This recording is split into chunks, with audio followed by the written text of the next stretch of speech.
Eve Makoff, thank you for being here. And I wanted to start off with just a little brief overview of your book, Narrative Medicine, a Guidebook for Transforming Hearts and Minds.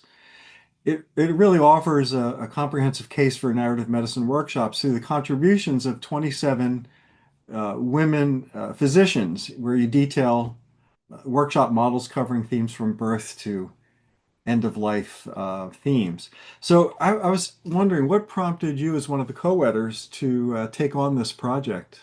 It was actually Julia Mitchie Bruckner, who's one of the editors, who approached me because I had done the certificate at Columbia. I also was in the master's program at Keck, USC in narrative medicine. So she had been doing a lot of kind of creative writing workshops, somewhat, I think, in the narrative medicine vein, but maybe as not specifically the Columbia model, I guess you would call it.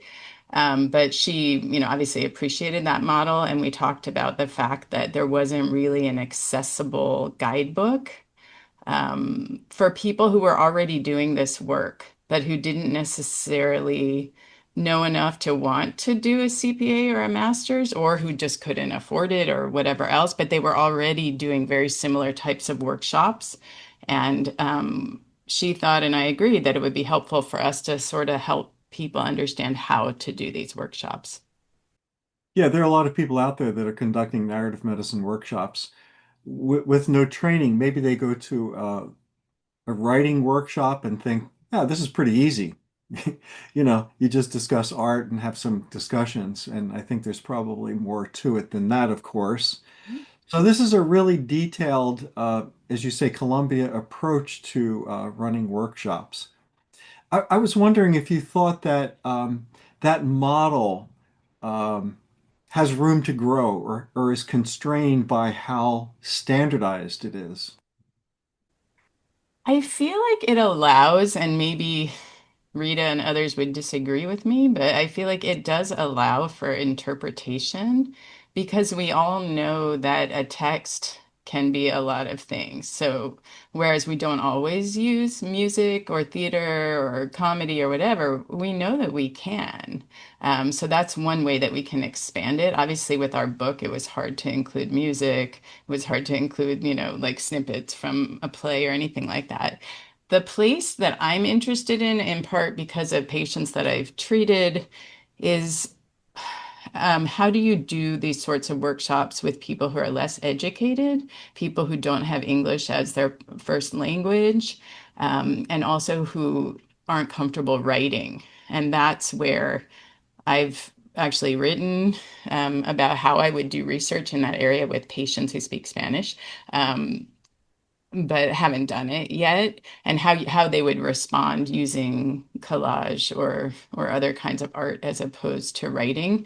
I know that I think it was Nancy Cho has a study about art prompts in addition to writing, and that really inspired me when I was doing my master's to want to do something similar to that. I have not done that yet, but I don't feel like that would necessarily like not be okay or stray too far from the so-called Columbia model. I just think it's a natural extension, a more inclusive extension of the model. Yeah, the Columbia model, it really emphasizes self-reflection through art. And you give some very practical and specific, approaches. Uh, but there are many ways of using art to self-reflect and have a conversation. So, as you say, you didn't include music in the book, but it's a combination of beautiful text and graphics that Mhm. are really powerful as a jumping off point. So there is a lot of opportunity for creativity in the running of this. The other thing I was wondering about too was the, the the the book really gives some practical tips on how to run workshops. It doesn't have a lot to say about the person of the facilitator, except for, perhaps the need for empathy and the need to listen. Any thoughts on the variability of people running narrative medicine workshops and how that's also powerful. It's not just the text, but it's the person doing the workshops that really is key, I think, to making them successful. Yeah, What we do you did not address like the background necessary or yeah, I mean, I think it's tricky. Our book was written by female physicians, right? That is not to say that only physicians or females or whatever should be the ones leading workshops. That was kind of our perspective. So we didn't necessarily feel it was within the realm of this book to talk about who else can give it and how it might differ. We know that our approach, my approach when I give a narrative medicine workshop, isn't completely separate from my experience as a physician. So I have one way and one approach that I think probably I share to an extent with this group of women, where we kind of directly connect what we're doing in a workshop with anybody in healthcare with our experiences as healthcare providers.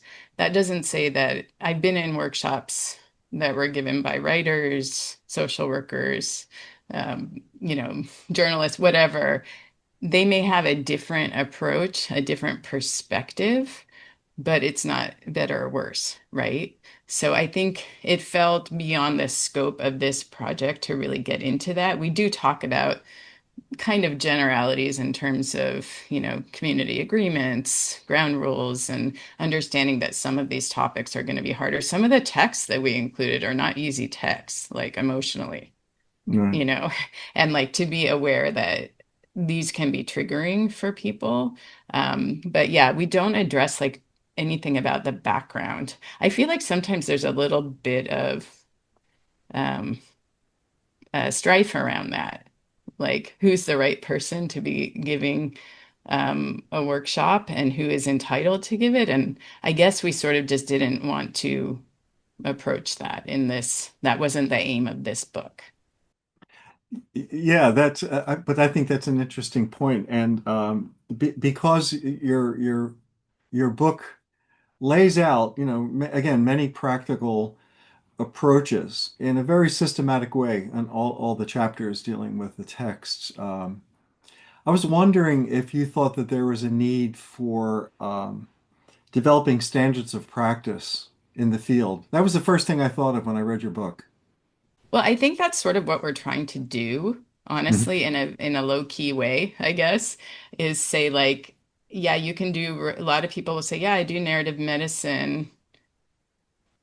I'll say that an institution in my area reached out to me like, we're thinking of creating a narrative medicine program and we want to collaborate with you. But they thought narrative medicine was people like me who write about medicine, like Intima magazine, right? Like that it was all about writing about your experiences as a clinician. They didn't know what narrative medicine was, right? So I sent him sort of some brief, like, this is actually what the narrative medicine that I'm talking about, that I would be contributing to would look like.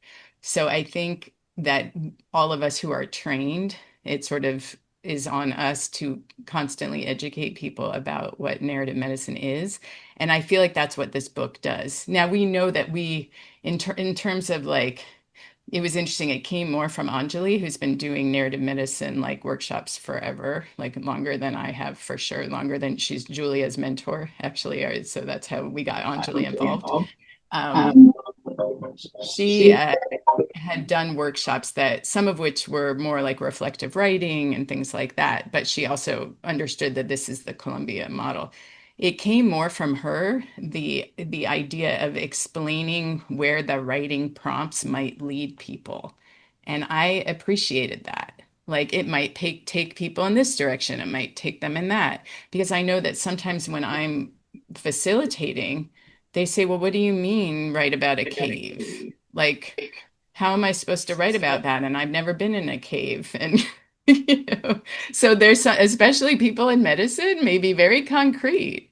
And I'm like, don't even think about it wherever it takes you. But what if I start thinking about like when I was a kid, go with it, like, so I really appreciated that Anjali brought that perspective in, like kind of explain to the facilitator what might arise and also in a way how to answer questions that participants might have. Yeah, the workshops really require you to use your imagination Mhm. in in a way, I was wondering if, if empathy is, or imagination is a form of empathy, being able to imagine what other people are like. And so it's a great exercise in imagining the other person, the other people that we encounter from day to day. Yeah, and I think in our empathy chapter, we write about that, about how you gain, like about that, those studies about how fiction builds empathy, because you literally have to imagine other worlds and put yourself in other people's situations. And I think this book is asking the readers to do that too. Imagine if you're a nursing student who has been taking science all your life and you're in a workshop and someone says, you know, write about darkness. What? So our book was really intended for anybody in health education, right? Like any trainee or any practicing clinician. Not to say that other people couldn't use the book, right? For other reasons, whether it's personal reflection or whatever else. But that was sort of the target audience initially. Yeah, I wonder if narrative medicine itself is just a misnomer at this point, because so many people can benefit from this, whether you're in medicine or something else. And I've heard Rita say something like, "Well, it's good medicine for you. It's therapeutic, I suppose." What are your thoughts about the need, if there is one, to rename narrative medicine? Because I think it sets up a Yeah. discourse that sounds very medicalized, even though narrative medicine is intended to um, open up the humanity of people. I wonder if the word itself, the phrase itself, kind of narrows the perspective.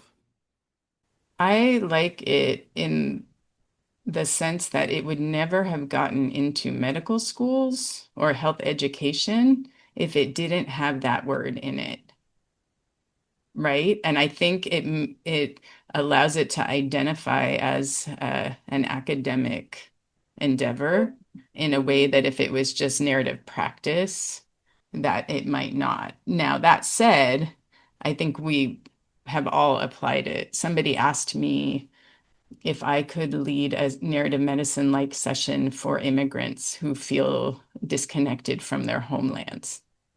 That's not narrative medicine, but it is good medicine and healing. I have a book idea related to the fires that happened in my neighborhood that will include narrative medicine in it. And it's not necessarily targeted for people in medicine. So I agree that it can be used more expansively than in health education or medicine, but it's important to have that, to have medicine allow it in. Oh yeah, that's so interesting because medicine is such a powerful institution.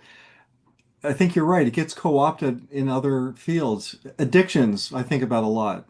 Mhm. Uh, the idea of the disease of addiction, where people declare the disease rather than it being, evaluated or diagnosed or so forth. But Mhm. it really helped 12-step programs, I think, Right. gain in salience and in credibility by using that term. Yeah. Hmm. So yeah, medicine is really a powerful discourse in this whole process. Well, speaking of discourse, there are a couple questions I had about that. Your introduction sets up this powerful contrast: healthcare as dehumanized and narrative medicine as restorative. And do you see this as a rhetorical strategy or a reflection of lived experience? I think that my understanding, and again, that's written in the introduction about why health humanities arose, came from the fact that medicine back in the 70s, 60s, post World War II, had become something very separate from humanity. So I don't think you can talk about the growth of the health humanities, bioethics, the history of medicine without. Sorry, do you hear my dog barking? Okay. Um, Without considering the roots of these movements and why they were found to be necessary. Now, obviously, narrative medicine does not cure all of the ails of corporate medicine, which is another piece of this that is very, very disturbing. However, if corporate leaders, such as myself, who was one who now left that, um, if if they buy into this approach and this perspective, it can change the way that medicine is done. But we have bigger forces, financial, political forces that are going to make it harder. But narrative medicine isn't the solution for everything. Yeah, and you say that in the book. I think just a quote, narrative medicine alone cannot heal the increasing corporatization and technological focus of narrative medicine. But you've taken two discourses, medicine and narrative, not you, but the field, Yeah, yeah. and combined it into one thing that potentiates both of those, discourses in many Right. ways, and creates another field completely. Yep. Yeah. Yeah. Yeah. One thing I was wondering about too, you mentioned there are 27 women writers, including you, in the chapters that have to do with the workshops. How did the use of um, women change how you develop this approach? If did having the female voice add a significant um, energy to this that would have been different if men were included? Yeah.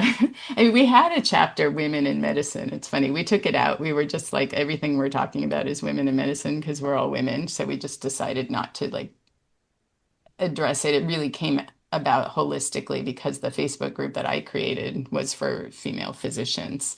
One of the readers of the publishing company who was unsure about the book didn't like that it was only women and wanted an explanation for that. And we were like, well, when did you ever ask that question when a book was all written by men? Ever.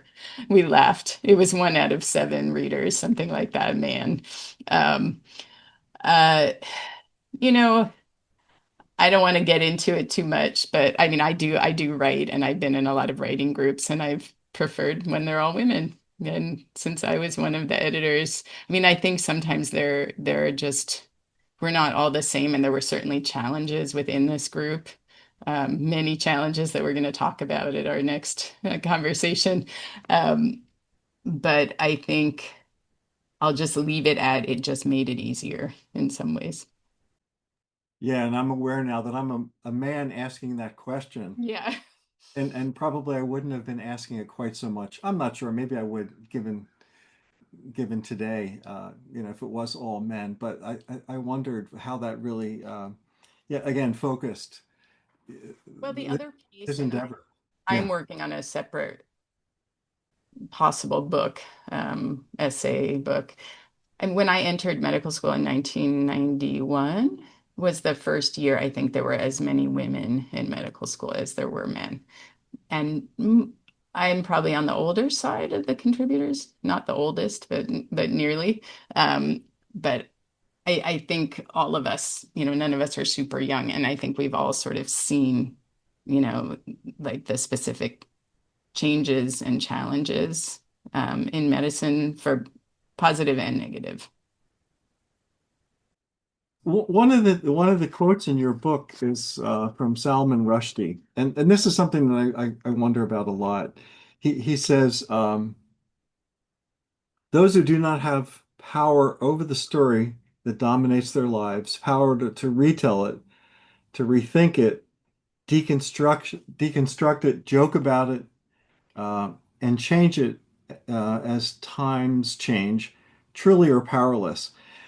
So this is what I was wondering about. In narrative medicine, we often talk about the power of stories, which I've come to think of as a cliche.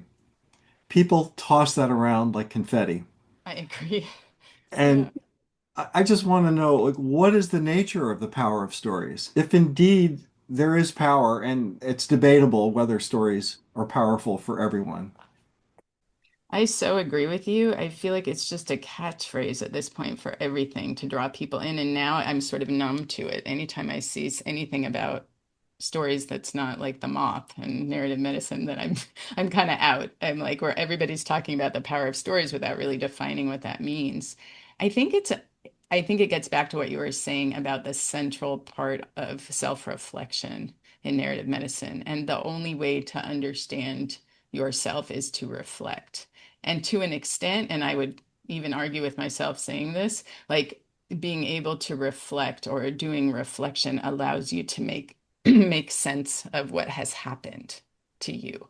I don't think that's always the case. That's something like with Arthur Frank, like his concept of like how people are able to successfully deal with illness as if they can make sense of their story. Well, sometimes you can't, but at least you're seeing it clearly, Mhm. right? So to me, it's just an opportunity because I know like when I start to write an essay, I don't really know what I'm writing about until I start writing. So that's that piece of like working to understand yourself and your story. Yeah, he says that narratives can restrain as much as liberate. One story changes over the course of time. The more you get to talk about yourself and the story, the more the story changes, and you start to wonder, who am I? Did this really happen, or is this just a story that I'm telling myself about myself? Yeah. Plus the limitations of memory, Right. you know, so it's all, um, yeah. But I feel like the space that narrative medicine allows, and I saw it a few weeks ago when I did work with some nursing students, was like, wow, I just haven't been able to inhabit this creative sort of generative space in so long. And like I feel like I'm kind of back with myself again. Hmm. Right. So I think we allow for that space. And I know Rita calls it like magic, right? And we talk about it as magic or transformative or whatever. And it's hard to explain it until you do it, right? But it does sort of people's like whole bearing sort of change when they go through this exercise. And you've done some work, or you do work with the elderly, correct? In palliative care and so forth. I do. I mean, most of my career, I've worked with the people with serious illness, many of whom are elderly. Not all, but many of whom are. Most recently, I was a regional medical director over a program for low-income elderly. Um, and in my research in my master's program, I did narrative medicine with patients dealing with cancer, many of whom were elderly. So you must have had an opportunity to really witness a lot of end of life stories. 2 months ago, I was there when a patient died. I was sort of serving as the hospice doctor, and it was one of the most amazing moments because I was there with the son and I was sort of like, I'm just going to set up shop here because we had a gap in coverage at the end of his life. And I'm like, I'm just going to sit here. And he's like, really? The doctor's going to sit with me while and I open my computer and I'm like typing emails. And the son looks up at me and says, I think he's gone. And Hmm. like we had just been sitting there quietly and actually not quietly. He was playing his dad's favorite songs on like a and it was just this very peaceful and so I went over listened to him and pronounced him and it was just like I I know a lot of people that doesn't sound desirable, peaceful, whatever, but like it felt like I felt very honored that I was there in that moment. Yeah, to be able to witness someone's final words is, I'm sure it must be important for the one who's passing as well. Yeah. What, one final question. What are the hopes for this book? And where do you see this going at this point? Yeah, I mean, I think, as all of us who love this practice want, we want to spread the word, right? And I know there's a challenge directing people to the very few programs, right, that exist. I'm hoping also that people who read this book want more and then look into the programs, the CPA, the masters at Keck, the masters at Columbia. But I'm just hoping that it's a allows people to go deeper into this field because a lot of times, I mean, I've done sessions with PA students or pre-health students and they say, how do I do more of this? How do I learn more? And there isn't that much to direct them to. Someone could pick up this book and say, I'm a first year medical student and I'm going to do a monthly session and go through each of these chapters and use one of these texts or use one that's in the bibliography, right? And some of them are full length books. We know that like not everybody's going to have time, but I would say like any of the books that we reference, you could read the whole book and or you could do an excerpt and use them. Or people could say, I don't really like that painting, but I have one and I think I could use it for a similar theme, right? I mean, the choosing of the text is a whole other discussion that I'm sure we'll get into elsewhere, a challenge and discussion for a book like this. But I think just hoping that people will just, get hooked on this practice, bring it into their workplaces, bring it into their training programs, do it on their own. Yeah, so we're super excited.